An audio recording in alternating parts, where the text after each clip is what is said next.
Larry Bakewell was a cook. He studied cookery at college for 5 years. When he left college, he began to look for a job. He found a job as a cook in a hotel, but he did not like the job and did not stay there for very long. Next, Larry found a job in a busy restaurant. The restaurant was in the center of the city. He stayed in that job for 6 months. Then he left. He did not like working in the city. Larry found other jobs. He worked in a school kitchen for a while, then in a hospital kitchen. But he did not stay in any of these jobs for very long. Sometimes Larry left because he did not like the boss. Sometimes he left because he did not like the work. It was now the month of May, and Larry had not had a job for 4 months. He was looking for a job, but he had not found one. At weekends, Larry did not look for work. Every weekend, he went to the mountains. Larry loved climbing mountains. The mountains were not very far from where he lived. In the mountains, he felt free and life was exciting. No one told him what to do. Every day was different. Larry wanted to live in the mountains, but there were no jobs there. Every weekend, Larry had to go back home. Larry Bakewell was 26. He had short, dark hair and a beard. He liked to wear jeans and sweaters. Larry lived in a small flat with Jack, one of his college friends. The flat was in a large house in the suburbs of the city. Larry and Jack had their own rooms. The walls of Larry's room were covered with pictures of mountains and mountaineers. There was climbing equipment on the floor. Bakewell is a good name for a cook, Jack often said, and laughed. I've got a good name for a cook, Larry replied. But I can't find a job that I like. There must be some exciting job somewhere, Jack said. Working in a kitchen isn't exciting, replied Larry. It was Monday morning and Larry had to look for a job. He bought a newspaper from the small shop at the corner of the street. It was raining and the streets were wet. People were walking to work in the rain. I must find a job soon, he thought sadly. As he walked home, Larry quickly looked through the pages of the newspaper. There were a lot of advertisements for jobs, but Larry did not like any of them. He stopped thinking about the jobs. He began to think about climbing in the mountains. Suddenly he stopped. He began to read the newspaper more carefully. There was an advertisement on the back page of the newspaper. It was an advertisement for a job. A very unusual job. This looks interesting, Larry said to himself. Chapter 2. Just the job. Larry forgot about the mountains. He stood outside the flat and did not open the door. He read the newspaper. Advertisement again and again. Cook wanted.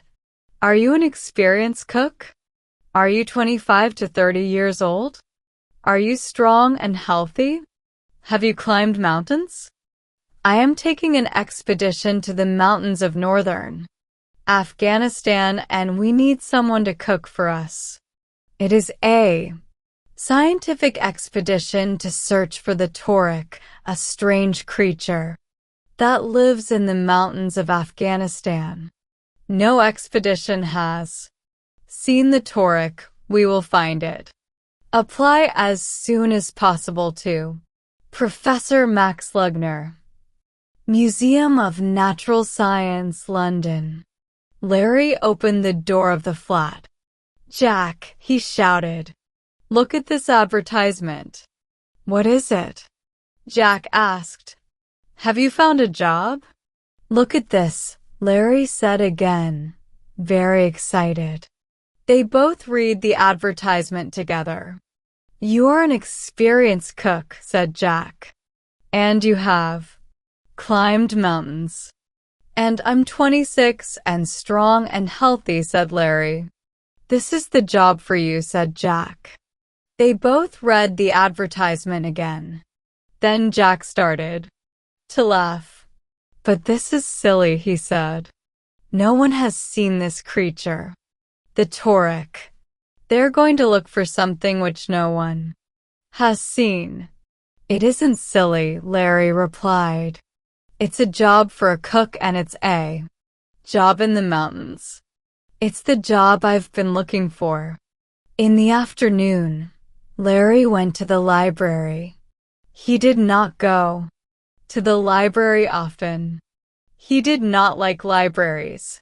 Everyone in the library was sitting quietly and studying hard, but Larry wanted to learn more about the Torok and about Professor Lugner.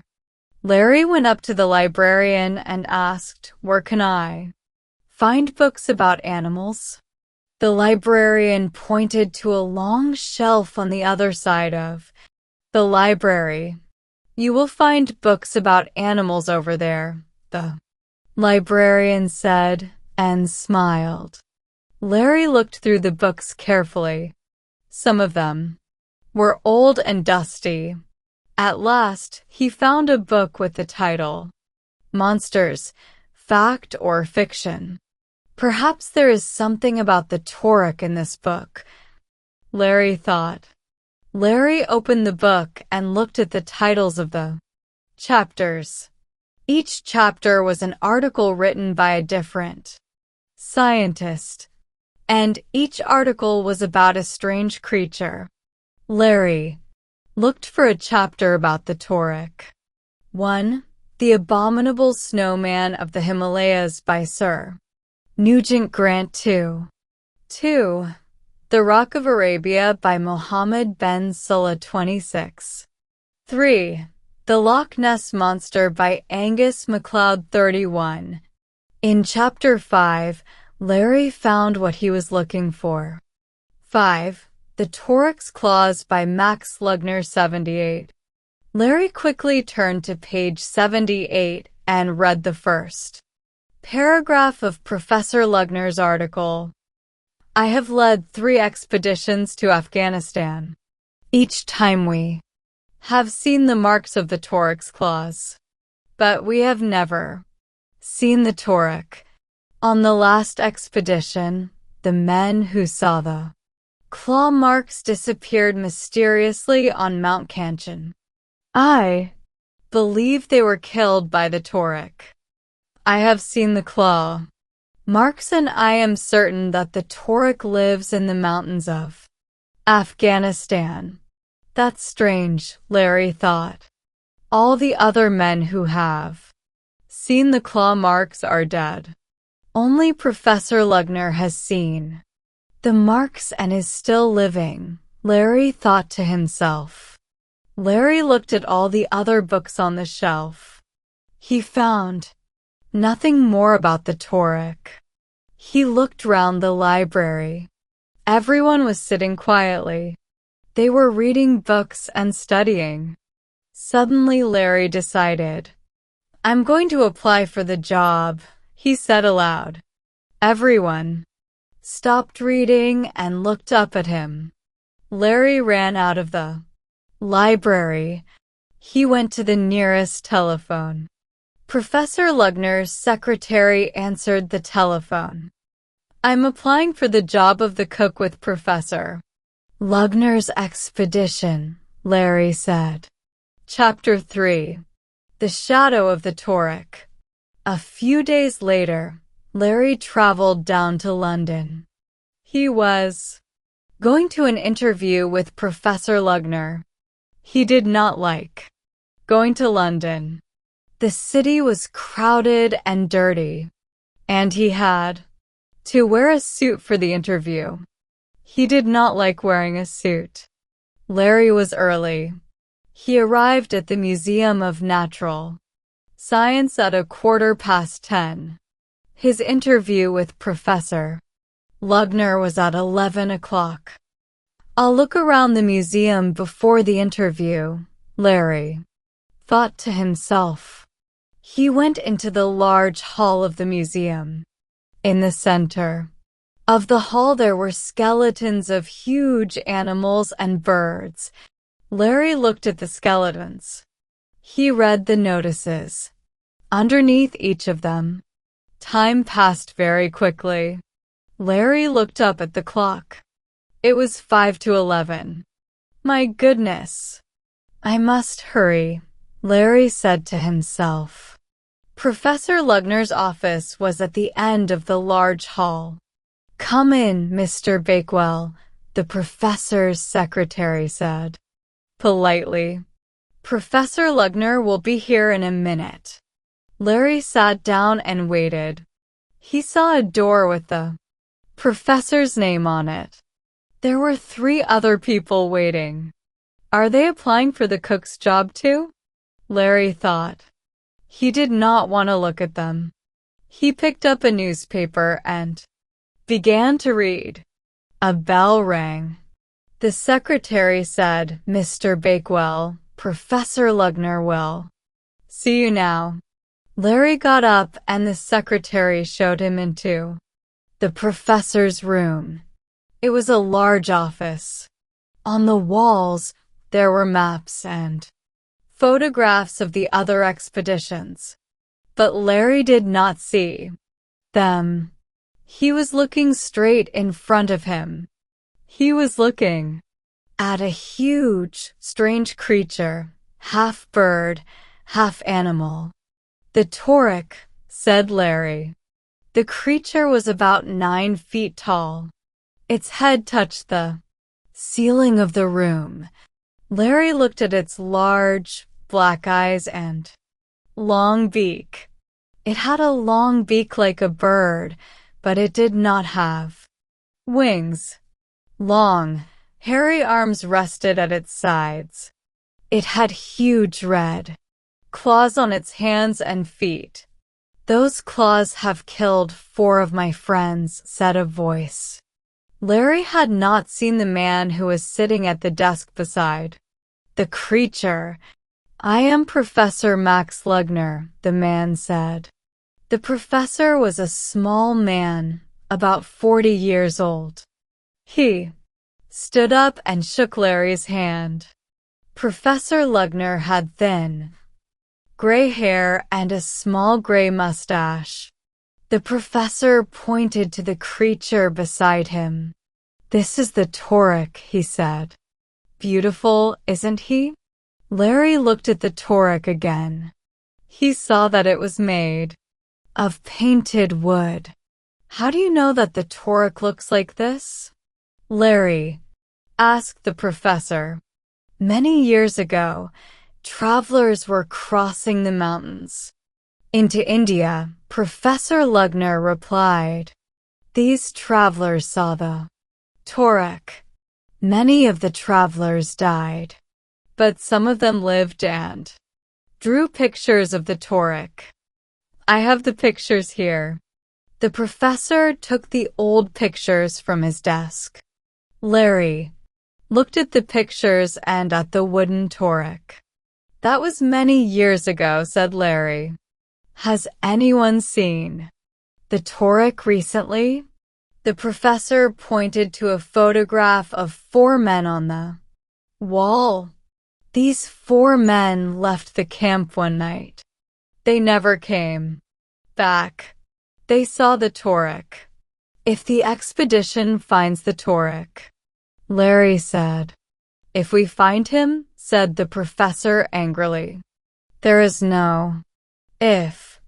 We shall find him. The professor did not speak for a few moments. He walked around the room. At last he stopped beside a large bookshelf. On the bookshelf there were many books about the Torah. I have written many books about the Torah, the professor said. I will write one more book. When I have seen the Torah myself, I will write my last book. I will tell everybody what it looks like. The professor turned to Larry. Now I must ask you some questions, he said. He asked Larry about his other jobs and about mountaineering. Larry answered the professor's questions, but he looked all the time at the wooden Torah. He looked at the Torah's cruel red claws. Then the professor asked Larry his last question. You believe that we will find the Torah, don't you? Yes, of course, Larry replied, but he was not sure. Chapter 4. Dreams Come True. After the interview, Larry could not sleep very well. Every morning, he got up early. As soon as the postman came, he ran to the door. But the postman did not have any letters for him. At last a letter arrived. The words Museum of Natural Science were on the envelope. Larry opened it quickly. He read the first few lines. Museum of Natural Science, London SW7, June 5th, 19. Dear Mr. Bakewell, we are pleased to offer you the job of cook on our expedition to northern Afghanistan. Larry did not read any more. Jack, he shouted. Jack, I've got it. Jack was in the kitchen eating his breakfast. Got what? He asked. I've got the job, said Larry. I'm going to Afghanistan. Congratulations, Larry, Jack said. Now sit down and have some breakfast. I can't eat now, replied Larry. I'm too excited. Well, when do you leave? Jack asked. I haven't read all the letter yet, Larry replied. He began to read the rest of the letter aloud. Jack listened while he was drinking his coffee.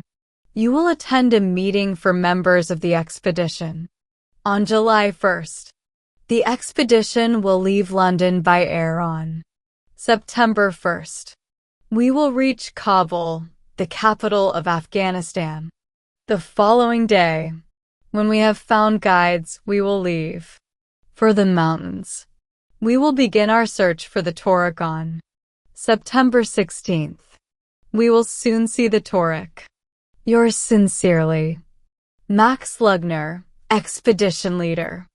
Professor Lugner is sure that he will find the Torah, Jack said when Larry had finished reading the letter. Yes, replied Larry, I can't understand him. He has never seen the Torah, but he is sure that he will find it. Jack finished his breakfast. He was in a hurry. He had to run to the station. His train left in 5 minutes. I have 3 weeks before the meeting on the 1st of July, Larry said to himself. I will find out more about Professor Lugner and the Torah. Larry had 3 questions and wanted to find the answers to these questions. He wrote the questions in a notebook. I'll have to go to the library, he thought. He put on his jacket and walked to the bus stop. Larry went to the library every day for the next 3 weeks. He looked at old newspapers. He read books about Afghanistan. In the evenings, he wrote letters. He wrote to the people who had been with the professor on the other expeditions.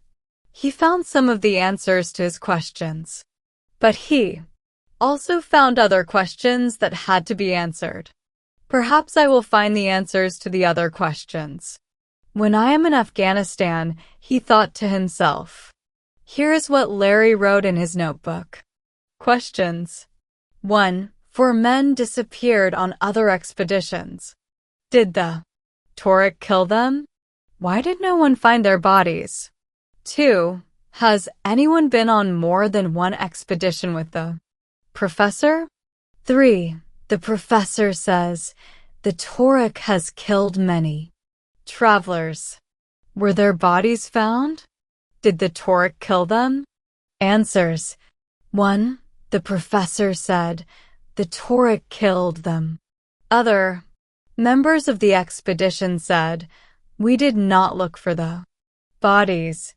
The weather was too bad. Why does the professor think the Torik killed the men?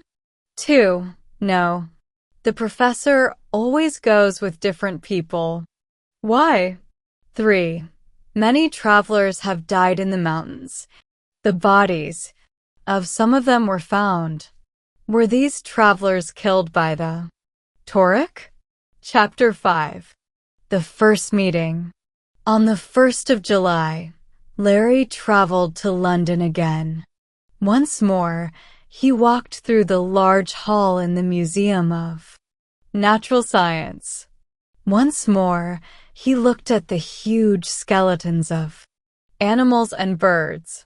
The members of the expedition met in a room at the back of the museum.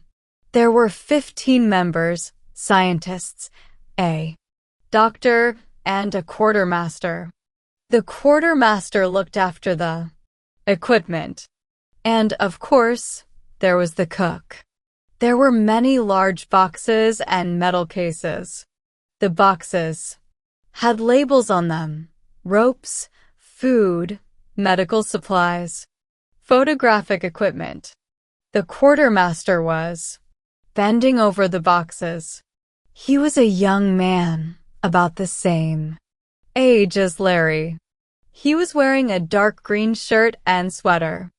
The quartermaster stood up and spoke to Larry. Are you the cook? He said. I'm Greg Chaplin, the quartermaster. How do you do? They shook hands.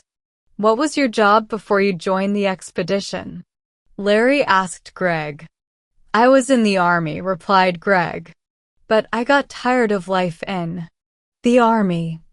I wanted to do something different. I applied for the post of quartermaster, and the army let me come on the expedition. Larry was pleased. I wanted to do something different too, he told Greg. That's why I applied for the job of cook. They spoke for a few minutes. Then Greg said, we must do some work now. He pointed to the large cases marked food. These boxes hold all our food, Greg explained. Larry looked carefully at the boxes. Underneath the food boxes there was another box. It was a large metal box. It had a label on it which said, Professor Lugner Private, do not open.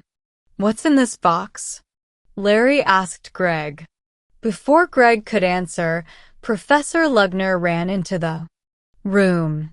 He was holding a telegram in his hand. Everyone, stop talking. Gentlemen, the professor said, I have received a telegram from Kabul. Wonderful news. Some travelers have seen the Torik's claw marks. The marks were in the snow near the Mantra Pass. That is 4 days' journey north of Kabul. They all talked excitedly. The professor pointed to a large map on the wall. We will follow this track through the Afghanistan mountains, said the professor, pointing to the map. We will start here. This is a village called Khalid. The road ends there. In Khalid, we will find guides who will show us the way. And we will find porters who will carry our boxes and equipment. Everyone in the room was looking carefully at the map. From Khalid, we will climb up to the Mantra Pass. Professor Lugner went on. The expedition will stop at Mount Kanchan when we have seen the Torik. Larry looked up at the professor. Larry remembered. The for members of the other expedition had been killed on Mount Kanchan. One of the scientists said, "I have a question, sir." "What is the weather like there?" The professor looked unhappy. "The weather is bad," he said quietly. "The weather in September is usually good for expeditions. The bad weather begins in the middle of October. But this year, the bad weather has started early. Heavy snow has already fallen. There is more snow coming. If the weather is bad in Afghanistan, will we wait here in London?" another scientist asked. "No, we will not wait," the professor replied. "We will fly to Kabul on the 1st of September. Chapter 6. Ready, Steady. When the expedition arrived at Kabul airport, the sun was shining brightly, but it was not hot. A cold wind was blowing from the mountains in the north. The mountains looked very near. They were cold and unfriendly. There was a lot of snow on the tops of the mountains, and there were large white clouds in the sky above the mountains. More snow was coming. From Kabul, the expedition traveled in 2 lorries to the small village of Khalid. Larry and Greg went in one lorry with the boxes and the equipment. The professor and the scientists went in the second lorry. The toad was bad and the journey was very uncomfortable. The lorries arrived in the village square at Khalid. A large crowd of people came to look at the lorries. It was a crowd of men and boys. The women stayed inside their houses. They watched from the windows and the doorways. Larry and Greg jumped out of the back of the first lorry. Immediately, a crowd of small boys ran up to them. They wanted to see the equipment. Some of the boys got into the back of the lorry. They tried to open the boxes. "Get down! Get out of the lorry!" Greg shouted. Older men from the crowd pulled the boys out of the back of the lorry. The professor jumped out of the other lorry and ran up to Greg. "No one must touch my box," the professor shouted angrily. "It's here," Greg replied. "No one has touched it." Professor Lugner looked pleased. "You and the cook go and find porters and guides," the professor said to Greg. "Bring them to me this evening." "Let's go," Greg said to Larry. Larry and Greg walked along the narrow street. On both sides of the street there were small houses with flat roofs. Thin dogs ran between the houses. Children were playing in the street. They shouted at Larry and Greg. Then they ran away. Larry and Greg reached the marketplace. Men were standing around talking. People were selling vegetables and fruit. Greg went up to some men. "We want porters and guides for our expedition," Greg said. He pointed to the mountains. The men understood him. They talked to one another. Larry heard the word Torik. Torik. One of the men turned to Larry and Greg. He held up his hand like a claw. He said, "Torik." Then he shook his head. The other men shook their heads too. They all walked away. Larry and Greg went to some more men. The men talked about the Torik. They then shook their heads and walked away. "They are frightened," Larry said to Greg at last. "They know that the Torik killed the men on the other expedition," Greg replied. Larry and Greg met some young men from another village. These men were looking for work. They also found a mountain guide. He was an old man called Abdul. Abdul knew the mountains well. He had been a guide on another expedition. With Professor Lugner. Abdul knew a little English. Will you be our guide on this expedition? Greg asked. Abdul. He thought that Abdul would say no. Abdul's face was very brown and his eyes were bright. I have been waiting for you, Abdul said. I want to see the Torik. Greg looked at Larry. They were both surprised. Abdul was different from the other villagers. Greg did not ask Abdul any more questions. Greg and Larry took Abdul and the young men back to Professor Lugner. He was staying with the other members of the expedition in a house in the village. The professor was pleased to see the young porters. But when he saw Abdul, the professor became angry. Why have you brought this man? He asked Greg. He says he's a guide, Greg answered. He has already been on one of your expeditions. He cannot come with us this time, the professor shouted. But we must have a guide, sir, Greg replied. He is the only guide who will come with us. The professor looked at the old man. He said nothing for a long time. At last the professor spoke. All right. He can come, he said. I don't understand, Greg said to Larry. We found a good guide. But Professor Lugner didn't want him to come on the expedition. He has been on an expedition before, Larry replied. I know, said Greg, looking at Larry strangely. But that is a good thing, isn't it? Larry took his notebook out of his pocket. He showed Greg his 3 questions. Then he read aloud question 2. Has anyone been on more than one expedition with the professor? Answer, no. The professor always goes with different people. Why? Why is that? Greg asked. I don't know, Larry replied. But we have someone on this expedition who has searched for the Torik before. Chapter 7. Go! There was a lot of work to do before the expedition left Khalid. Greg had to check the equipment carefully. The doctor had to make sure that all the porters were healthy. This was not easy. The porters were afraid of the doctor. We are healthy. We do not need a doctor, they said. The scientists walked around Khalid and other villages.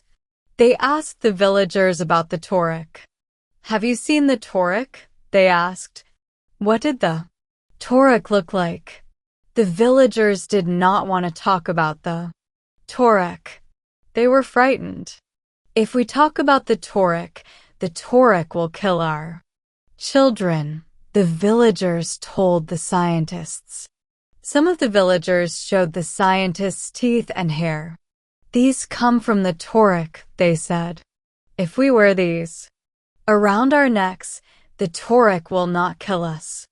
The scientists looked carefully at the teeth and the hair. They were the teeth and hair of horses and cows. Abdul wanted to leave soon. He knew the mountains. He understood the weather. The clouds are on the tops of the mountains, Abdul said. To Larry, that is bad.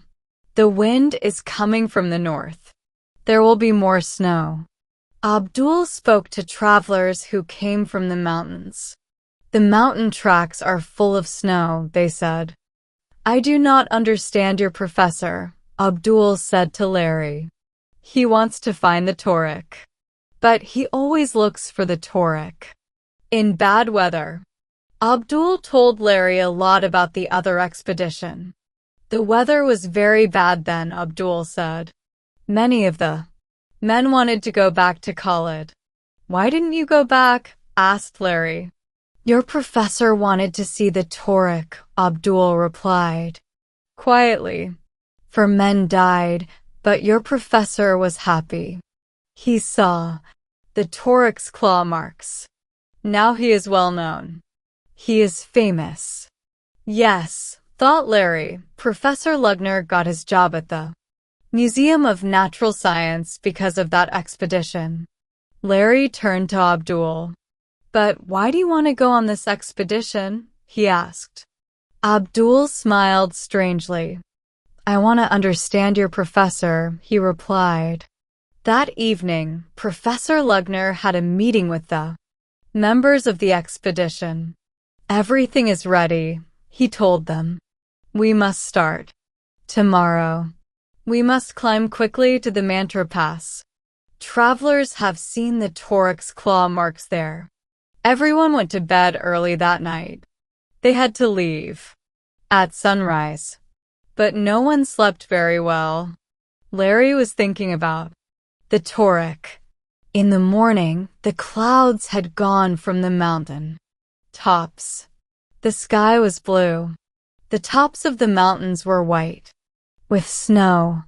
Although it was early, the marketplace in Khalid was full of people. They watched quietly. The porters put the heavy equipment on their backs. They were ready to leave. As the expedition left the village, the people of Khalid stood quietly. They did not make any noise. Only the dogs barked and ran along behind the expedition. Abdul walked up to Greg and Larry. The people of Khalid are sad, he said. They can. Remember, your professor leads men to their deaths. Greg laughed. He put his hand on Abdul's shoulder. It will be different this time, he said. Chapter 8. Towards the Mantra Pass. The expedition left Khalid quickly and started to go up the mountain paths.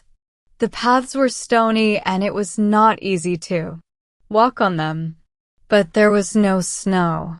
Sometimes the expedition met travelers on the road.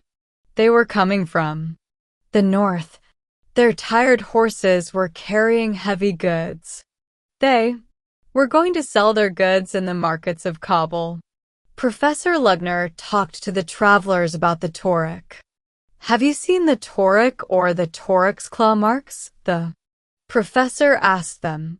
The travelers talked quietly to each other before they replied. We have not seen the Torek, they said at last. But they told the professor about men who had been killed by the Torek. Afterwards, Abdul talked to the travelers and asked them about their journey. The weather has been very bad, Abdul said to Larry. The Mantra Pass is full of snow. It is very dangerous. Are you going to tell the professor? Larry asked. He won't listen, Abdul replied. He does not want to know about the weather. He wants to find the Torek. The expedition climbed higher up the mountain paths. Larry was very happy. He was in the mountains. He had a job, which he liked. Every day was different. Larry sometimes thought about his jobs in England. I shall never like a job in England again, he said to Greg. One day, Greg thought for a while. Why don't you write a diary? He suggested. Why don't you write down what happens every day? Then you can read about everything when you get back to England.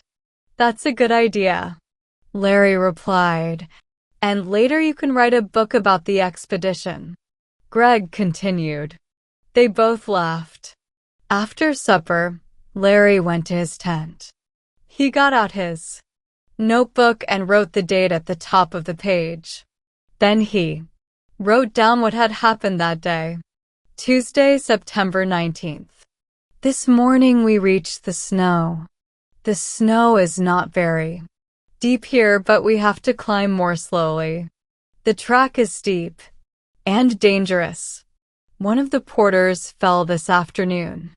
He was carrying Professor Lugner's box. Nothing broken, but the professor was very angry. He did this every night. He made a diary of what happened on the expedition. Wednesday, September 20th. We have climbed higher now, and the snow is deeper. There are clouds all around us.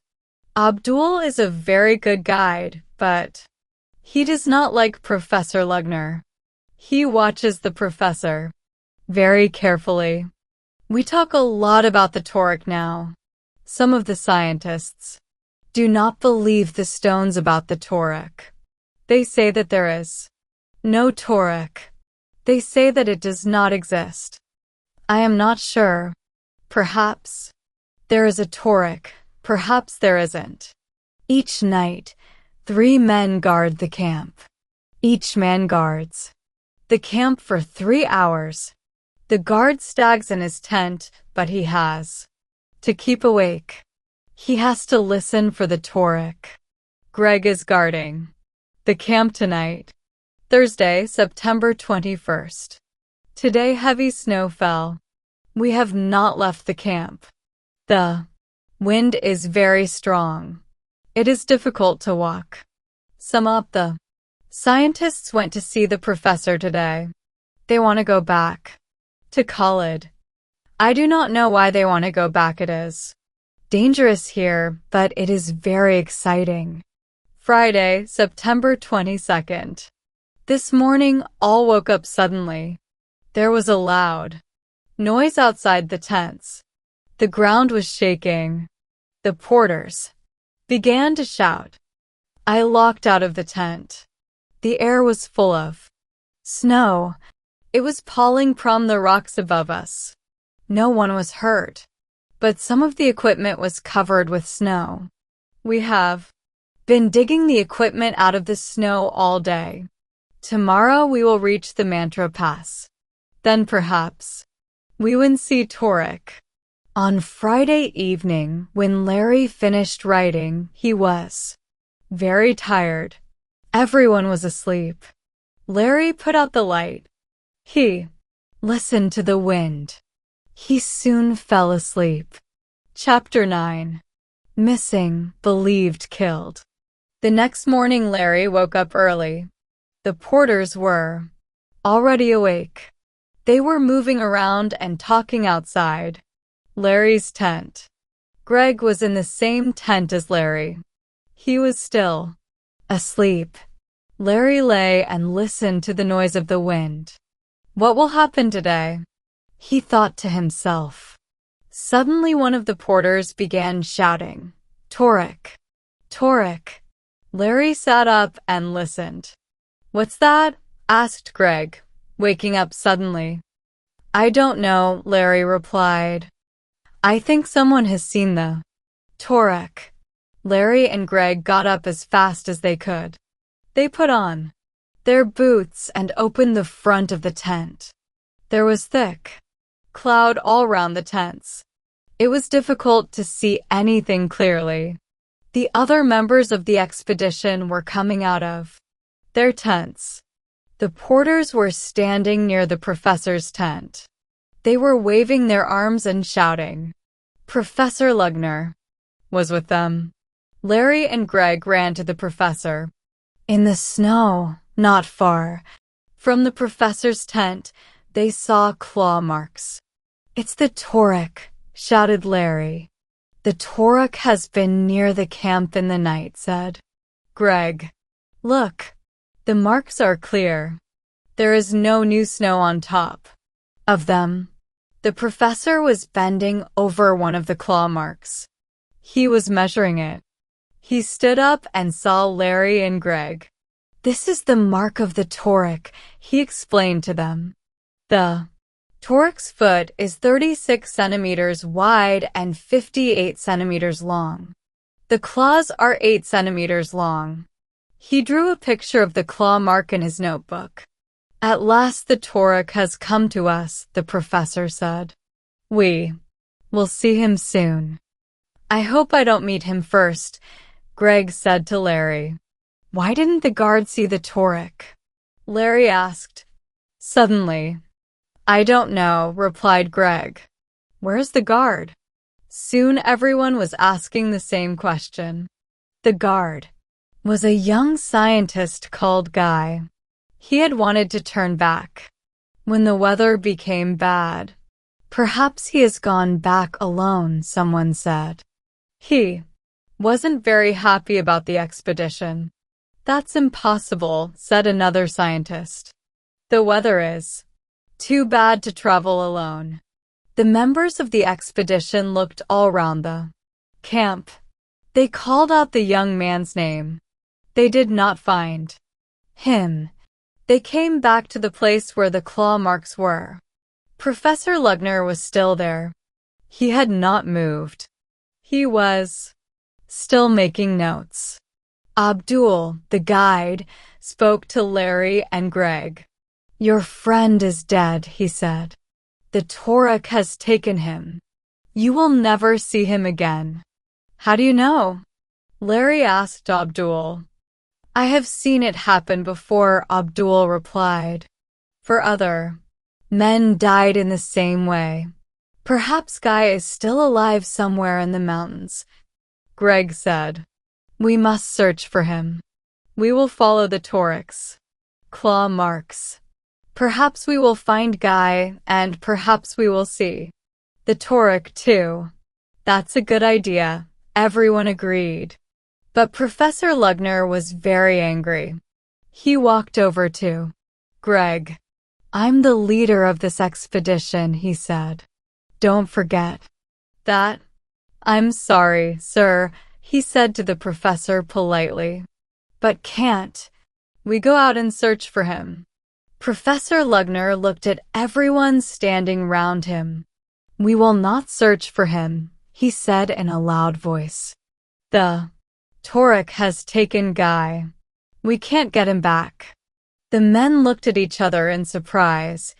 It's foolish to go out and search for him, the professor went on. The weather is too bad. More men will die. The men began to argue with the professor. If we don't look for Guy, we must go back to Khalid. Immediately, one man said. We will not search, Professor Lugner replied angrily. And we will not go back. I am the leader of this expedition. We will not go back until we have seen the Torek. It was snowing heavily again. The snow was falling on the Torek's claw marks. It was now difficult to see them clearly. The sky was white. More snow was coming. Go back to your tents, the professor shouted. Bake well. You make the breakfast. We will stay here until the weather gets better. I will be the guard tonight. Everyone went back to their tents. Larry went to make breakfast. Greg and Abdul went with him. The same thing, Abdul was saying. What do you mean? Greg asked Abdul. We never found the 4 men who were killed on the last expedition, Abdul explained. We couldn't search for them because the weather was so bad. After breakfast, Larry looked again at his notebook. He read what he had written there. The professor said, the Torek killed them. Other members of the expedition said, we did not look for the bodies. The weather was too bad. Why is Professor Lugner sure that the Torek killed Guy? Larry thought to himself. Chapter 10. Professor Lugner on guard. The snow fell all morning. The men stayed in their tents. They talked about Guy and about the Torek. Many of the men did not agree with Professor Lugner. We must look for Guy, they said. Perhaps he is still alive. We don't know that the Torek has killed him. The professor thinks only of the Torek, others said. He does not care about Guy. The porters were also talking about the Torek. Abdul was very worried. In the afternoon, the snow stopped and the weather was better. It was now possible to look for Guy. Some of the scientists went to talk to Professor Lugner. We want to search for Guy, they said to the professor. Professor Lugner did not argue. "All right," he replied.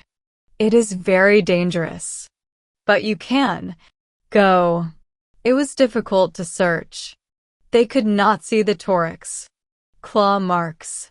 They were covered by the snow. After 3 hours, the men came back. They had not found anything. While the men were searching, some of the porters went to see the professor. Abdul went with them. "Many of the porters want to go back to Khalid," Abdul said to Professor Lugner. "The weather is too bad.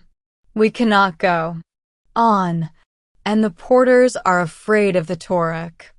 The professor listened. At last he spoke. "They can go back," he said. Abdul was surprised. He looked at the porters and then he looked at the professor. "But who will carry all the equipment?" he asked. "The expedition will not leave this place, Professor," Lugner replied. "We will look for the Torek in the Mantra Pass." "But how will you get back to Khalid without the porters?" Abdul asked. "We do not need porters," the professor replied angrily. "When we go back to Khalid, we will leave the equipment here in the mountains." He looked at Abdul. "You don't want to see the Torek," he said.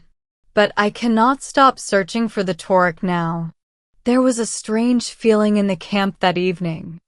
"I think the Torek is watching us," Larry said to Greg. "And I think it is laughing at us," Greg replied. "We haven't seen the Torek, but I feel it is here." Everyone was tired. Larry made a hot meal. The men talked together for a little while. Then they went to bed. Larry could not sleep. He was thinking about the questions in his notebook. There are not enough answers, he thought to himself. Larry fell asleep. He dreamed about the Torek. In his dream, he saw the huge animal in Professor Lugner's office in London. It was standing near a tent. The tent was his tent. The Torek was trying to tear the tent with its sharp claws. Suddenly Larry woke up. He had heard a noise outside. He looked at his watch. It was 3:30.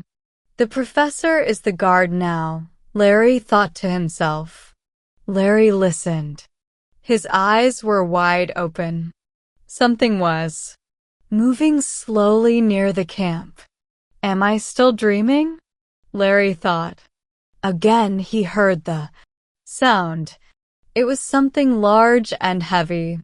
It was moving very slowly away from the camp. Larry did not move. He knew that he was not dreaming. "Now, shall I wake Greg up?" he thought. He moved towards Greg. "No," he thought. "If I wake him up, we will make too much noise." Larry picked up a large cooking knife. He listened again. The sound was moving further away. He went out of the tent. It was dark outside, but there was some light in the east. Morning was coming. The snow had stopped falling. Perhaps the professor has fallen asleep, Larry thought. He went quietly to the professor's tent. There was no one in the tent. Then he saw the footprints in the snow. They were the professor's footprints. The footprints were going away from the camp. Larry followed them. Perhaps the professor heard the same sound too, Larry thought. Perhaps he needs help. The professor's footprints went to some high rocks. Then they stopped. Larry looked around. In the early morning light, he saw a huge claw mark in the snow. Then he saw another. The claw marks were going away from the rocks. Larry held the knife tightly in his hand. The Torek has been near the tents again, he thought to himself. But where's Professor Lugner? Larry looked up into the rocks. Perhaps the professor is hiding in the rocks, he thought. He climbed up the rocks. He could not see the professor. Suddenly he stopped. He thought of Guy. Perhaps the Torok has killed Professor Lugner too, he said to himself. Larry quickly hid behind some rocks. He did not want the Torok to see him. He looked out over the snow.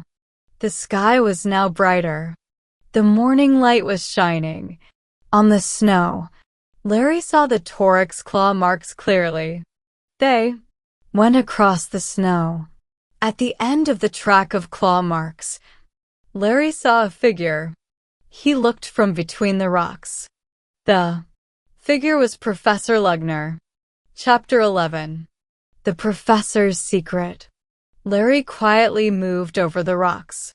He was now nearer to the professor. He hid behind a rock. The wind was blowing up the mountain towards him. Snow blew from the rocks into his face. His eyes filled with water. It was difficult to see. Larry watched the professor for some minutes. Professor Lugner was bending over in the snow. He was carrying something large and heavy. Larry rubbed his eyes and looked. Again. I don't believe it, he said to himself. Larry watched the professor in amazement. Professor Lugner was holding a huge claw in his hands. He was making the Torok's claw marks. As the professor moved, he was putting the claw over his own footprints. He was hiding his footprints with the marks of the claw. The Torok's claw marks were left clearly in the snow. The wind was blowing towards Larry. He heard Professor Lugner speaking. The professor was talking to himself. As he made each claw mark, he said, "The Torok lives. They will see. The Torok lives." Sometimes the professor looked towards the tents. Larry hid behind the rocks. The professor did not see him. Larry watched in silence for many minutes. He felt angry. The professor has lied to us, he thought. He wanted to shout. He put his hands to his mouth. Suddenly a hand came round Larry's neck and covered his mouth. Another hand pulled his knife away from him. Larry fell backwards. Then he saw Greg and Abdul. They were bending over him. "Be quiet," Greg said. Larry pointed to the professor. "We know," said Greg. "We have seen him too." "Your professor is mad," said Abdul. "Everyone in the village knows that he is mad." "But why did you follow me?" Larry asked. "Abdul heard you when you were leaving the camp," Greg replied. "He woke me up. We followed you over the rocks." "You were in great danger," Abdul said to Larry. He looked at the ground and went on quietly. "Your professor has already killed 5 men." Larry listened in amazement. 5 men? He asked. "Did Professor Lugner kill Guy and the other 4 men?" "We can't talk now," said Greg. "The professor will hear us. We must get back to the tents." The sun was rising over the mountains. Larry could hear the professor. He was still saying, "The Torok lives. They will see." Suddenly Professor Lugner looked up. Greg, Abdul, and Larry hid behind the rocks. The professor stood up and looked around. The huge claw was in his hands. "He has seen us," Larry said. "Keep down behind the rocks," Greg said. They lay still. Greg raised his head a little and looked. Again, the professor was bending over with the huge claw. "It's all right. He hasn't seen us," Greg said to the others. "He's finishing his work now." The professor made more claw marks. He was moving towards the rocks. He's going to go back to the tents over the rocks, Greg said to Larry and Abdul. We must go. They began to climb through the rocks. Larry looked back. He could see the professor. Professor Lugner had reached the rocks. He was holding the claw in his arms. Greg, Larry, and Abdul went round the tents. They got back before Professor Lugner. They went into their tent and waited. Chapter 12. Questions to answer. Abdul sat with Larry and Greg in their tent. None of them said anything. They waited and listened. Soon they heard Professor Lugner. He was coming back from the other side of the tents. He has come back a different way, Greg said very quietly. That's good. He won't see our footprints. Professor Lugner went into his tent. Now we can talk, said Greg. There are many things to talk about. First, I'll make some coffee, Larry said to the other two. They all felt thirsty and they wanted time to think. They drank their coffee slowly. Can I ask the first question? Said Larry. How did you know that the professor was making the Toryx claw marks? Abdul followed the professor yesterday, Greg replied. He saw the professor making the claw marks near the tents. Abdul went on with the story. Guy was the guard, he said. He saw your professor too. They began to fight. Your professor killed Guy with the Toryx claw. I saw it all. But why didn't you tell us this yesterday? Larry asked. Abdul. I did not think that anyone would believe me, Abdul replied. Larry took out his notebook. Now I can answer some of my questions, he said.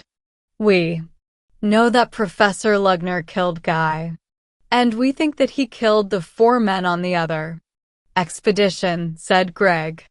They probably found out what he was doing, so that is why Professor Lugner always has different people on his expeditions, Larry said. You remember that your professor didn't want me to come on the expedition, said Abdul. He was afraid that I knew too much. Larry looked at his third question. But many Afghan travelers have seen the Toryx claw marks too, Larry said to the others. That's true, said Abdul. Your professor has not made all the claw marks. Larry and Greg looked at each other. Who made the other claw marks? Greg asked Abdul. Abdul smiled and raised his hands in the air. I don't know, he replied. Perhaps the Toryx is alive. Perhaps the Toryx does exist. Larry put down his notebook. So we don't have all the answers, he said. There were sounds outside. Some of the scientists were starting to wake up. What shall we do now? Larry asked Greg. Someone will find the claw marks soon. Greg thought for a while. We can't stop the expedition now, he said. I want to find the real Toryx. Perhaps it is alive. But Professor Lugner may kill again, Larry said. Abdul looked up. Your professor is mad, he said to Larry. If you say anything, he will kill you. Greg turned to Larry. All right, he said. We won't tell anyone what we have seen, but we must watch Professor Lugner all the time. Larry agreed. It was time for breakfast. He had to make the food for everyone. He got up and went out of the tent. Greg followed him. Someone will find the Toryx claw marks soon, said Larry. Perhaps it will be Professor Lugner, Greg replied. He doesn't want the scientists to see his footprints near the Toryx claw marks. The professor will find my footprints in the snow. Larry said to Greg. He will know that I saw him last night. Come on, Larry said. We must hurry. We must find the Torek's claw marks before the professor does. They quickly ran towards the rocks. As they went, they ran over Larry's footprints. The professor won't see your footprints now, Greg said. To Larry, they came to the rocks and found the claw marks and Professor Lugner's last footprint. They stopped and shouted, "Claw marks! The Torek!" Some of the scientists ran out of their tents. They came up to Larry and Greg and looked at the claw marks.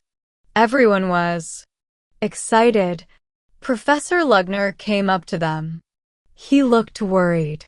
He knows that we have seen his footprint beside the Torek's claw mark, Larry thought to himself.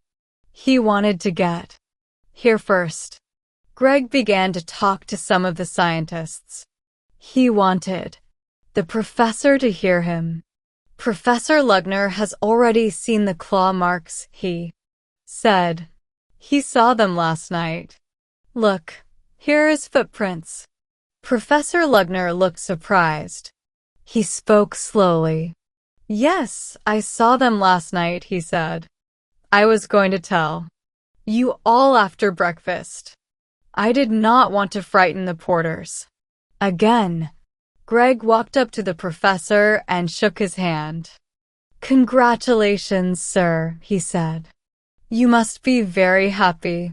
We are sure to see the Torek soon. That is my dream, he said. Many people say that the Torek does not exist. But now we know that he does. He began to speak more loudly. The Torek lives, he went on. They will see. He is alive. Larry looked at Greg. They remembered those words. Greg spoke again to the professor. Bakewell and I want to guard the camp tonight, sir, he said. We want to see the Torek. Professor Lugner agreed. Who will be the other guard? Professor Lugner asked the scientists. It is very dangerous. The Torek has already taken one man. Abdul came to the front. I will be the other guard, he said. The professor looked at him and said nothing. If Abdul is the other guard, the porters will feel happier. One of the scientists said. The others agreed. The professor looked down at the Torek's claw marks, and then at Abdul. Abdul smiled. All right. Abdul will be the other guard, the professor said. Then he walked away. Chapter 13. Noises in the night. Larry cooked breakfast. Everyone ate together. But Professor Lugner was not there. He stayed in his tent. Everyone was talking about the Torek. Larry, Greg, and Abdul did not say anything about what they had seen. After breakfast, Professor Lugner talked to the men. Together they made plans for their search. One of the scientists spoke about the weather.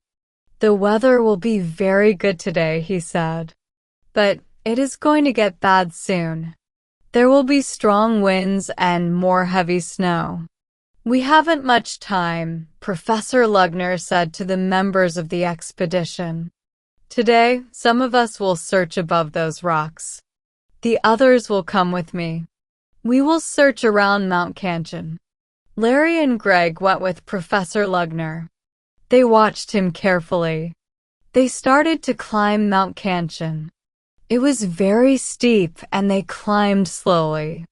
The sky was blue. They could see other mountains far away to the north. They searched all day.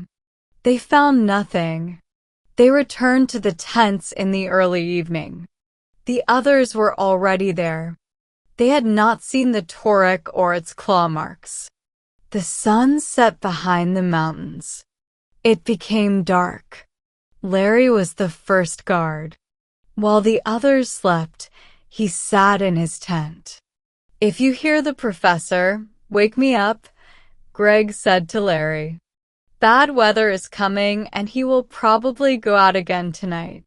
Larry wrote in his diary as usual and listened. What am I listening for? He asked himself. Am I listening for Lugner? Or am I listening for the real Torek? Larry was very tired after the climbing and the walking.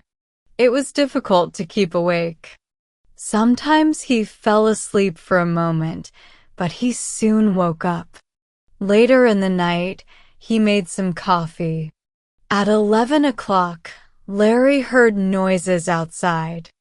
Professor Lugner was coming out of his tent. He came towards Larry's tent and stopped.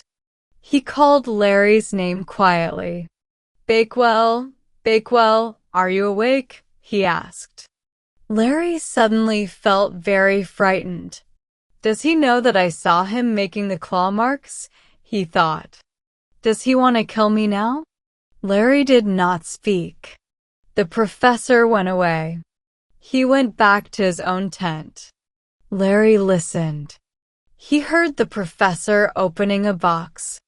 Then he heard the box closing again. So that's where he keeps the claw, Larry thought to himself. It's in his metal box. Now I know why he watched the box so carefully. Larry moved quietly to the door of his tent and watched carefully. He saw Professor Lugner coming out of his tent. The professor walked slowly away from the camp. When he reached the rocks, he began to make the claw marks. Larry woke Greg up. They went out of the tent together and climbed the rocks. The professor was going a different way this time. He climbed a small hill of snow towards the north. Larry and Greg could not see him now. Shall we follow him? Larry asked Greg. No, Greg replied. We mustn't leave our footprints in the snow. We must stay here. If anyone follows the professor, we must stop them. They sat and listened for sounds from the tents. They listened for the professor. Everything was quiet. Larry and Greg waited for half an hour. I'm getting cold, Larry said to Greg. So am I, said Greg. We'll go back to the tent soon. We can listen from our tent. They climbed back towards the camp. Suddenly, in the north, they heard a terrible scream. Larry and Greg stopped and listened. Everything was silent. There were no more sounds. Chapter 14. A meeting at midnight. The silence was frightening. The sound of the wind had stopped. Larry and Greg stood still. They did not know what to do. What's happened? Larry asked Greg. I don't know, Greg replied. I think something has happened to the professor. Help. We must go back to the tents, Larry said. We will need. Greg did not reply. He was listening for another sound. Perhaps we will hear something, Greg said. Then we will know that the professor is still alive. They stood silently and listened. Then Larry and Greg heard a sound. The professor's alive, Larry said. He was pleased. He did not like Professor Lugner, but he did not want him to die. Be quiet, said Greg. Listen. There were more sounds. They were the sounds of something large and heavy. The sounds were moving away from Greg and Larry. It's the professor, said Larry. He is all right. He is making the Torek's claw marks again. Greg was not sure. But why did he scream so loudly? He asked. We must go and find out. The sounds were moving away. They could not hear them clearly. The professor is moving very quickly, Larry said. Larry and Greg climbed down from the rocks. They walked across the snow. What about our footprints? Larry asked. It doesn't matter now, Greg replied. If the professor is hurt, we will have to get help. Then everyone will know what he has been doing. Larry and Greg found the Toryx claw marks. They both climbed up the hill.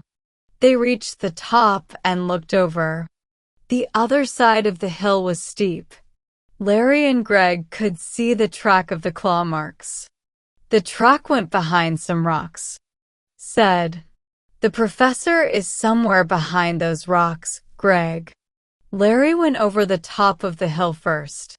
The snow was deep. His legs went into it. It was difficult to walk. "We must stay near the rocks," he said to Greg. "The snow isn't so deep there, and the rocks will hide us." They climbed up the rocks. Larry looked over a rock and saw the professor. He was bending over in the snow. Greg stood beside Larry. They both watched the professor. "He is looking away from us," Larry said. "And he isn't moving."